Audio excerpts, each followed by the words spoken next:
Assalamualaikum warahmatullahi wabarakatuh. Shalom, Om Swastiastu, Namo Buddhaya dan salam kebajikan.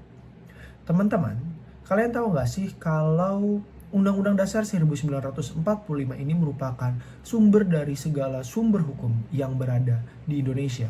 Tetapi undang-undang ini seiring berjalannya waktu, banyak orang yang bertanya apakah undang-undang ini perlu dilakukan amandemen kembali atau tidak. Tapi sebelum kita membahas amandemen yang diisukan akan dilakukan, kita ingat-ingat kembali amandemen yang pernah dilakukan, yaitu sebanyak 4 kali. Nah, amandemen yang pertama itu yaitu pada tahun 1999, yakni setelah masa Presiden Soeharto. Amandemen yang pertama ini dilakukan untuk membatasi bahwa presiden dan wakil presiden hanya dapat dipilih maksimal dalam waktu 2 periode. Serta DPR itu mulai mempunyai peran besar dalam membuat undang-undang. Nah, selanjutnya ada amandemen yang kedua, yaitu tahun 2000. Nah, poin intinya adalah membahas tentang HAM yang mulai awalnya dari 3 poin diperbanyak dan diperkuat menjadi 13 poin. Selanjutnya itu amandemen ketiga, yaitu tahun 2001. Nah, amandemen yang ketiga ini merupakan momen yang paling bersejarah karena mulai dilaksanakannya pemilihan presiden dan wakil presiden yang dipilih secara langsung oleh rakyat. Selain itu juga dibentuk lembaga baru seperti Mahkamah Konstitusi, Komisi Yudisial, dan Dewan Perwakilan Daerah. Dan terakhir yaitu amandemen keempat tahun 2002. Untuk amandemen yang keempat ini secara garis besar itu hanya untuk menyempurnakan ketatanegaraan di Indonesia ini. Contohnya yaitu MPR tidak menjadi lembaga tertinggi lagi dalam kekuasaan di negara ini.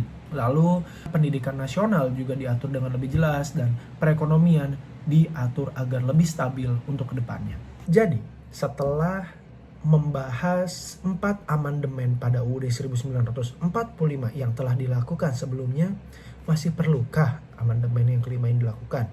Menurut saya, amandemen itu memang perlu dilakukan, tetapi dengan sangat hati-hati. Kenapa? Zaman itu terus berubah. Sekarang kita hidup di era digital, lingkungan makin rusak dan tantangan bangsa yang semakin kompleks. Nah, UUD ini perlu diamandemen kembali untuk menyesuaikan dengan zaman digital kita pada saat ini, agar kehidupan kita dalam bernegara semakin teratur, tidak ada undang-undang yang rancu ataupun tidak sesuai dengan zaman saat ini, begitu. Seperti yang kita ketahui bahwa baru-baru ini terjadi kasus korupsi yang sangat besar, lalu statement-statement dari anggota DPR RI yang kurang mengenakan bagi masyarakat. Dan pada saat menjelang pemilu tahun 2024, banyak pejabat atau organisasi-organisasi tertentu yang mengutarakan bahwa Jokowi boleh untuk mengikuti 3 periode. Tentunya hal ini bertentangan dengan amandemen yang dilakukan pada tahun 1999 atau amandemen pertama, yakni pengubahan masa jabatan presiden dan wakil presiden hanya dapat dipilih dengan jabatan yang sama dalam waktu 2 kali maksimal. Nah, tentunya itu sangat bertentangan, dan buat apa kalau kita ngerubah dulu ujung-ujungnya dibalikin lagi? Maka dari itu amandemen yang kelima ini perlu dilakukan bukan untuk menuruti apa keinginan mereka, tetapi untuk memperkuat dan mempertegas aturan yang sudah ada. Contohnya pasal 7 yang dibuat dengan lebih tegas lagi, seperti presiden dan wakil presiden tidak boleh dipilih lebih dari 2 periode dalam masa jabatan yang sama dengan alasan apapun. Nah, seperti itu contohnya. Untuk kasus-kasus korupsi, gratifikasi, dan yang lain-lain, sebaiknya dibuat aturan yang lebih mencekam atau lebih kuat lagi, agar para koruptor itu merasakan efek jerah seperti Undang-Undang Perampasan Aset. Tidak hanya dipenjara, divonis, tapi agar mereka lebih jerah kembali.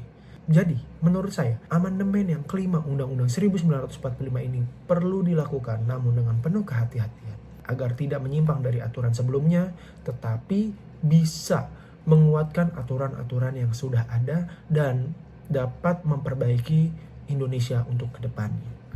Sekian dari saya, mohon maaf apabila ada kesalahan kata. Terima kasih. Wassalamualaikum warahmatullahi wabarakatuh. Om Santi Santi Om.